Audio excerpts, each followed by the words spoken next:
Today is Thursday, April 15th. What to know about the arrest and release of the former police officer who shot and killed Daunte Wright and what criminal charge she now faces. Also, Iran took a bold step that is calling a new nuclear agreement into question, and which other country the U.S. sees as its top threat. Plus, we'll tell you about the first major crypto company going public, a change to the rules for college sports. And don't worry, it's not actually tax day today. Welcome to The Newsworthy. All the day's news in around 10 minutes. Fast, fair, fun, and on the go. I'm Erica Mandy. Thanks so much for being here. You ready? Let's do this. The former police officer who shot and killed a 20-year-old black man in Minnesota this week is now facing a criminal charge. The ex-officer, Kim Potter, was arrested and charged with second-degree manslaughter. And that means she could spend up to 10 years in prison, although experts say her lawyer is likely to argue for probation. Potter's arrest came 3 days after she shot and killed Daunte Wright during a traffic stop. The police department said she accidentally grabbed her gun instead of her taser. Potter has since been allowed to go home on bail. Law enforcement put up concrete barriers and metal fencing outside her home, and her street is blocked for anyone who doesn't live there. So far, though, most of the large protests have been outside the police station instead. For the fourth night in a row, that's where hundreds of demonstrators gathered after curfew. Many of them are now demanding Potter face more serious charges. And there were some tense moments. The Minneapolis Tribune reports some people threw objects at law enforcement and a couple dozen people were arrested. On the 13th day now of the high-profile murder trial against ex-officer Derek Chauvin, his defense team called its first medical expert who faced some tough questioning. Dr. David Fowler told jurors he thinks George Floyd died from a combination of factors. For example, pre-existing heart conditions, drug use, and exhaust fumes from the police cruiser he was pinned next to. So he says Floyd's cause of death should have been listed as undetermined. That said, in Floyd's autopsy last year, the cause of death was actually listed as homicide. And many of the prosecution's witnesses testified earlier that Floyd died from a lack of oxygen caused from Chauvin's knee on his neck. It's still not clear if Chauvin himself will take the stand to testify, but the New York Times reports if he does, it will likely happen today. The U.S. is now questioning whether a new agreement with Iran is even possible. And so are other countries that signed onto the original Iran nuclear deal back in 2015. Just this week, Iran said it will enrich uranium up to 60% purity. For comparison, it was only allowed less than 4% under the original deal. So this latest step means Iran is at least closer than it's ever been to being able to make a nuclear weapon, although the AP says it's still short of weapons grade. Iran says it's doing this in retaliation for an attack on an Iranian nuclear site earlier this week. The attack knocked out power and damaged or destroyed thousands of uranium containers. Iran blames Israel for it and called it nuclear terrorism, although Israel has not said one way or the other. Regardless, other world leaders are slamming Iran's decision to enrich uranium to 60%. A group of European nations warned enrichment at that level had no credible civilian purpose. And U.S. Secretary of State Antony Blinken says it raises questions over how serious Iran is about wanting to revive the nuclear deal. Remember, the U.S., Iran, and other world powers have been in talks to bring the agreement back. It had unraveled after the Trump administration backed out, saying at the time the terms of the deal were too lenient on Iran. It's not clear what's going to happen with the talks now, but Iran says it's entering negotiations with a, quote, fuller hand. American intelligence leaders say China is the number one national security threat to the U.S. The FBI director told senators there are about 2,000 active investigations now involving China, ranging from cyber theft to economic espionage. The new report also called China a near-peer competitor, meaning it's challenging the U.S. in a variety of areas, including the economy, military, and technology. The report also ranked other countries. Next, after China, is Russia. The report says even though it doesn't look like Russia wants a direct conflict with U.S. forces, it expects Russian President Vladimir Putin will keep looking for opportunities to undermine American interests. Intelligence officials also list Iran and North Korea, both because of their nuclear programs. Overall, it predicts more tension, but not war. If you haven't completed your tax return yet, don't panic. Even though April 15th is usually tax day, your 2020 federal tax returns are not actually due today. Remember, the IRS pushed the deadline to May 17th, meaning you still have more than 4 weeks to get your financial documents in order. The tax agency has been struggling to clear a backlog caused in part by the pandemic, and it's working through some changes that came with the last relief package from Congress. That said, if you do own your own business and make estimated tax payments throughout the year, you'll still have to pay those on time. And one more thing, each state sets its own tax deadline. And while most states have also changed their deadlines to May 17th to match the federal standard, not all of them have. So if you pay state income taxes, you'll want to double check you don't have anything due today.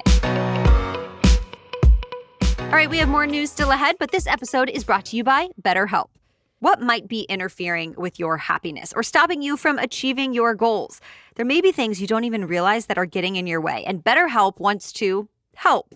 BetterHelp will assess your needs and match you with your own licensed professional therapist to help you figure out what's going on. I love that you can message your therapist anytime. It's a little like journaling in that moment, and then you get a message back from a professional. And of course, you can set up phone or video calls to really get the full benefit of BetterHelp. Ultimately, it's about what works best for you. They have counselors who are specialized in stress, anxiety, grief, relationships, and more.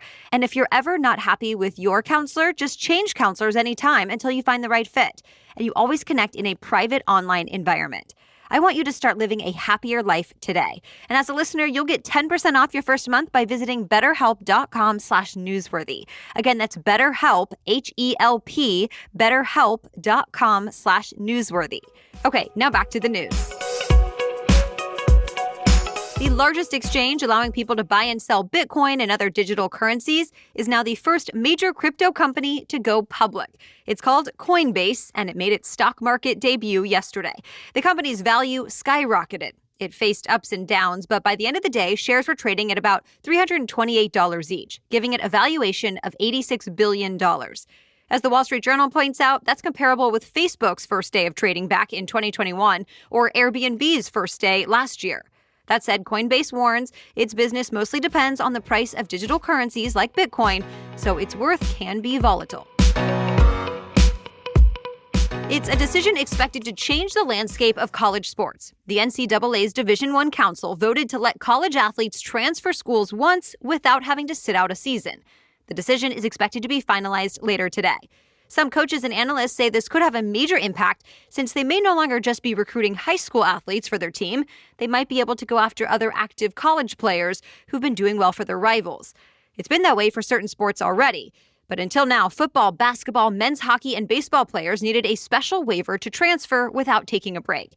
In the past, the AP says fans, players, and coaches had accused the NCAA of issuing waivers unfairly. The rule change is expected to take effect immediately.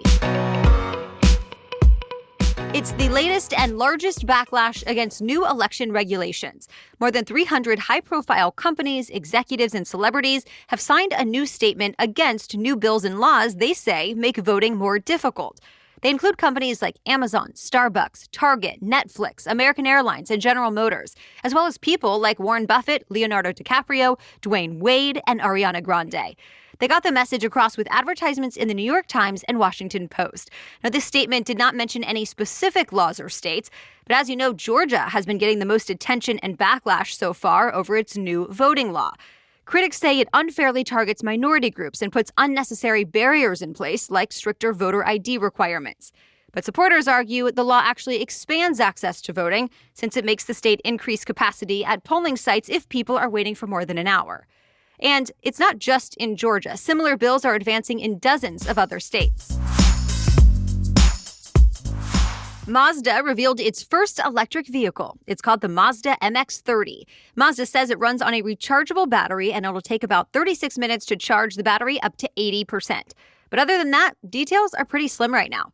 For example, the company has not announced a price or how long this new model will be able to travel on a single charge. The new crossover will be available at dealerships in California this fall, but it's not clear when it'll be sold elsewhere in the U.S. Remember, Mazda is just the latest car maker jumping on the electric trend. General Motors, Volvo, and more have already announced plans to phase out gas cars over the next 15 years. But so far, Mazda has not made that big of a commitment.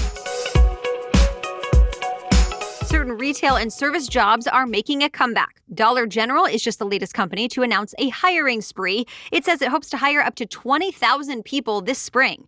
The company plans to interview candidates next week at certain stores and virtual hiring events. There are openings for sales associates, managers, warehouse workers, and delivery drivers.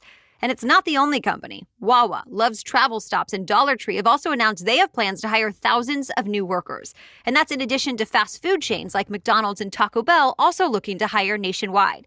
CBS News says at least part of the reason for this hiring surge, states are lifting restrictions and companies are starting to feel more optimistic about an economic recovery.